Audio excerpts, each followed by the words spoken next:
What's good, everybody? It's your boy Daniel Son Dunn, and I'm back at y'all with another video. Now today we doing another tier list. Now the last tier list video I did was about 8 months ago, and it was a rapper tier list. So if you're interested in something like that, go ahead and check that out. I'm going to be doing an updated version of that later on this year. But right now we doing an NBA player tier list. Now before I get started, I already know this is going to be controversial and people are going to be raging in my comment section. There are going to be some players who are on this list who are better than the players ranked ahead of them. And I'm gonna tell you why. This is not me just ranking these players by talent. This is me ranking these players based off the season that they had and the expectations that were put onto these players for this 2021 season. For example, Anthony Davis greatly underperformed this season. Yeah, he had a good season, but it wasn't great or spectacular. It was way below his standards. I'm not even talking about how he played to start off these playoffs. Yeah, he was injured, but before he got injured, he was looking kind of human, but that's besides the point. There are going to be players on this list who are technically not as good as Anthony Davis as a pure basketball talent, but based off the expectations we have for him and these Lakers, which was another deep playoff run, if not another finals berth and finals win, what he did was underperforming. What this Lakers team did was underperforming. But with that out the way, let's get into the first player we're ranking, which is ironically Anthony Davis. Like I said in the intro, he played well below the expectations that we had for him this season. And for that reason alone, I just think he needs to be in the C tier. That doesn't mean he's a bad player. I don't think Anthony Davis is trash or anything. It's just based off how we thought he was going to play and the type of accomplishments he possibly could have gotten, which were possibly a defensive player of the year, possibly an MVP season, possibly another finals appearance and another finals win. He just greatly underperformed. Bradley Beal, a guy who went above my expectations. He had a really good season. And I'm not going to lie, I was kind of worried about him in the first part of the season because he was playing really good, but he was just not leading the team to any kind of wins. But then they turned it around towards the end of the season and actually made the play-in and actually snuck their way into the playoffs a little bit. So I commend them for that. Him and Russell Westbrook for that. So for that, I think he got to go in the A tier. Devin Booker. Now I'm recording this the day after they just swept the Denver Nuggets. Just a phenomenal player. He's greatly past my expectations because I did not expect the Phoenix Suns to be the first seed with the best record in the entire NBA. Especially the way that they've been playing the past few years. I would have never guessed in 1,000 years that they'd be this good. This is definitely an S tier season. Our first S tier season goes to Devin Booker. Now Chris Paul, his running mate, is right there with him in the S tier. And even though his numbers aren't the flashiest, which they never are because it's Chris Paul, he definitely has the impact of an MVP candidate. And he was getting a few MVP nods towards the end of the year. Even though I think that was a bit dramatic, he definitely had the impact of an MVP. And after last season, I kind of thought Chris Paul was over. Even though he had a resurgence in OKC, I kind of felt like after that loss against Houston, I was thinking, you know, he's going to go chill out for the rest of his career, kind of just be that veteran guy who, you know, makes a team better, but not really to the next level. But he just greatly surpassed my expectations this year. So I'm gonna go ahead and put Chris Paul in this S tier where he rightfully deserves to be. And we're gonna move on to Stephen Curry, who I think is the best point guard in the league right now. With the expectations that were on Stephen Curry to succeed, even though he's proven his legacy already, he blew it out the water. 32 points a game, 5 rebounds, 6 assists, putting up numbers that were really comparable and debatably better than his unanimous MVP year in 2016. This is a platinum tier season. No questions asked, no debate, nothing. Damian Lillard. I think Damian Lillard is the second best point guard in the league. And that might make a few Kyrie Irving fans a little upset, but I really think you can flip a coin between the two. It's basically preference at this point. It was just another one of them seasons where, you know, he just carrying this sorry behind Portland roster. Even though they were all right this year, he was carrying them, if we're just being honest. And then he got to the playoffs and he showed out. And it's at the point where you can't even say that Damian Lillard lost. You can say the Portland Trailblazers lost, but you can't say Dame lost. He put in his all into these games and played phenomenally. I'm gonna go ahead and put Damian Lillard in the S tier. Amazing season, phenomenal season, but I don't think it's on the same level as the season that Steph Curry had. That might make people mad, but hey, it's my opinion. If you got a problem with my opinion, Make your own video. Next player, Donovan Mitchell. I really like Donovan Mitchell a lot. And he's another one of those players where he doesn't put up the flashiest, the craziest numbers, but the impact he has is nearly on the level of an MVP. He truly does take this Jazz team to the next level, and I personally think he's the best player on this Utah Jazz team. He's had a lot of adversity to go through this year, which a lot of people don't really talk about. With him getting the virus, with him having problems with his co-star Rudy Gobert, and with that, he still led this team to the best record in the NBA, I believe. S-tier season. Joel Embiid was running away with the MVP award in the beginning of the season, and then he got injured. He came back and was still putting up great numbers and was still leading the Sixers to success, but you know, he just missed too much time. But you know, he played like an MVP this year, so I think Joel Embiid had a platinum tier season. Giannis Antetokounmpo. This is going to be controversial because Giannis is another one of those guys where he's similar to Russell Westbrook, where he just puts up these insane numbers in the regular season, and then in the playoffs, he kind of looks human. He doesn't have the same impact that he usually has, and that's just because it's a different brand of basketball in the playoffs. But even with the downsides of Giannis in his game, he still had a basically MVP season this year. So I think even though he didn't have a season on the level of Stephen Curry and Joel Embiid, he had an S-tier season. James Harden really was the engine of this team, and without James Harden, yeah, they'd be good, really, really good even, but they would not be on that super team unbeatable level that they're on without him. I think that James Harden had an S-tier season. Now Kyrie, James Harden's co-star, you know, this is just another standard Kyrie Irving season, and he did actually have a 50-40-90 season, so hats off to him, but the season he had was not anything spectacular in my opinion. Even though it's really, really solid, I don't think it was on the same level of James Harden, specifically when it comes to how they impact that team. I'm gonna put Kyrie Irving in the A tier. Ja Morant kind of stagnated this season, I'm not gonna lie, which is not a bad thing because this is only his second year and he still played really, really good. He just didn't really fluctuate that much. But at the same time, this season was nothing amazing. So, you know, Ja Morant is gonna go in the B tier, and people are gonna look at that and be like, how could he be above Anthony Davis? Remember what I said. This does not mean Ja Morant is the better player. This just means that according to the expectations that we had, Ja met them better than AD met them. Jimmy Butler. I don't know what to say about Jimmy Butler. If this was going into this season, I probably would have put Jimmy Butler in the A tier or the S tier because, you know, he just came off a finals run. He just came off of having one of the best finals performances we've ever seen, but they just could not even get close to that magic that they had last year. And we got to the playoffs and Jimmy Butler looked like he didn't belong on the same floor as Giannis. He played so bad. I'm gonna put Jimmy Butler, he had a C tier season. You know, he put up his basic stats, you know, his 21, 7, and 7, but I just feel like the Heat just could not really get it going this year. And yeah, they were battling injury and they had the shortest turnaround, but they could have at least put up a fight. Nikola Jokic, the MVP of the league. I don't really think this is debatable. You know, he was averaging like 26 points, 10 rebounds, and 8 assists on almost 50, 40, 90, which is insane to think about for a 7-footer. This Denver Nuggets team was not that good at the beginning of the season. They had a rocky start, but he just completely turned it around. And then with the absence of his co-star for the last quarter of the season, the fact that he not only kept this team above water, but they excelled, is just reason enough for him to be in the platinum tier of this list. Karl Anthony Towns. Now, I'm not gonna rag on Karl Anthony Towns that much for not doing anything crazy this season because he had a really, really rough year. I'm not gonna go into too much detail because you can probably go find a video completely dedicated to what he's been going through, and I don't wanna spend a lot of time on that. So if you know, you know. But this is another standard season from Karl Anthony Towns. He played really good, but it was nothing special, nothing we haven't seen before. On top of that, the Timberwolves are still a really, really bad team, even though they had what I think to be decent personnel this year compared to other years.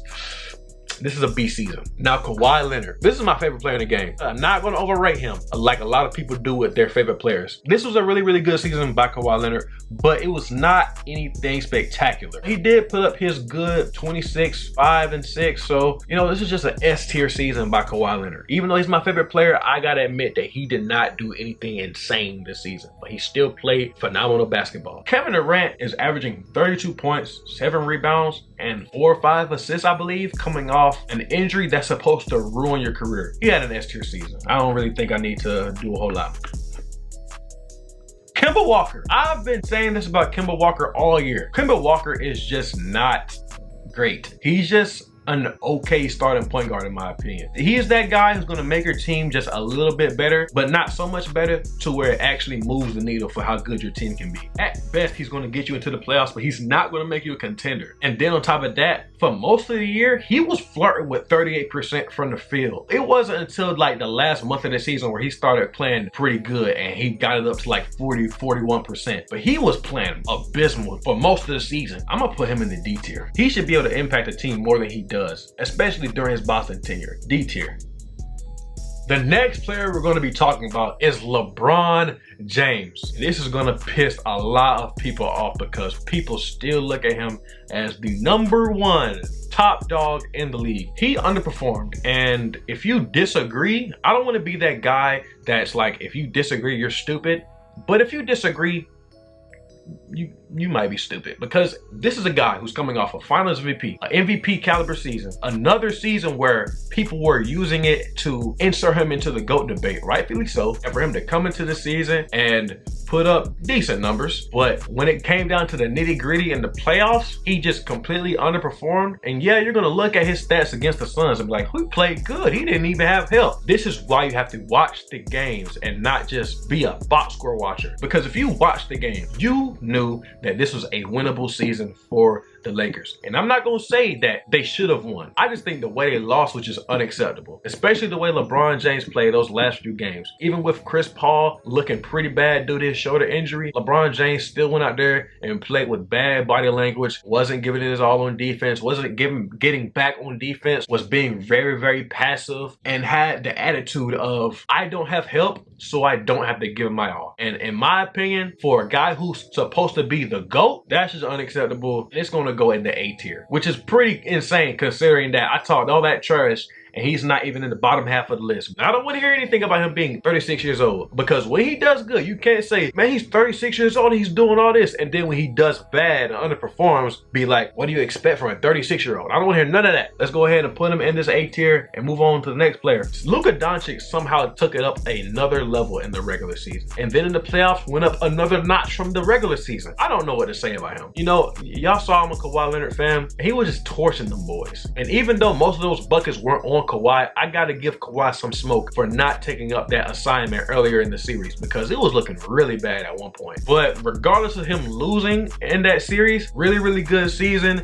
And with him lacking help in the Western Conference, he was still able to be the 5th seed. Luka had an S tier season. He has a lot of potential to be the next LeBron James level player of this next decade, this next generation. Next on the list is Paul George. I'm a little bit lower on Paul George, and I think we all know why, based off the pandemic peace situation we had last year. He had a standard Paul George season. Nothing too extraordinary. He just played okay. And then we got to the playoffs, and pandemic P started to show up a little bit again. Even though he's been better, he hasn't been great. He's just been okay to good on a game-to-game basis. So I'm gonna go ahead and put him in the same tier with Ja Morant and Cat, and that's the B tier. Nothing really out of the ordinary, just another Paul George season. Now, Julius Randle. The thing with Julius Randle is, if he would have went into these playoffs, even playing like 80% of his regular season self, this might have been in the S tier. But the fact that he went into playoffs and laid an egg, I gotta put him in the A tier. I would take my hat off to how good he played in the regular season. I'm pretty sure he had the biggest turnaround in three-point shooting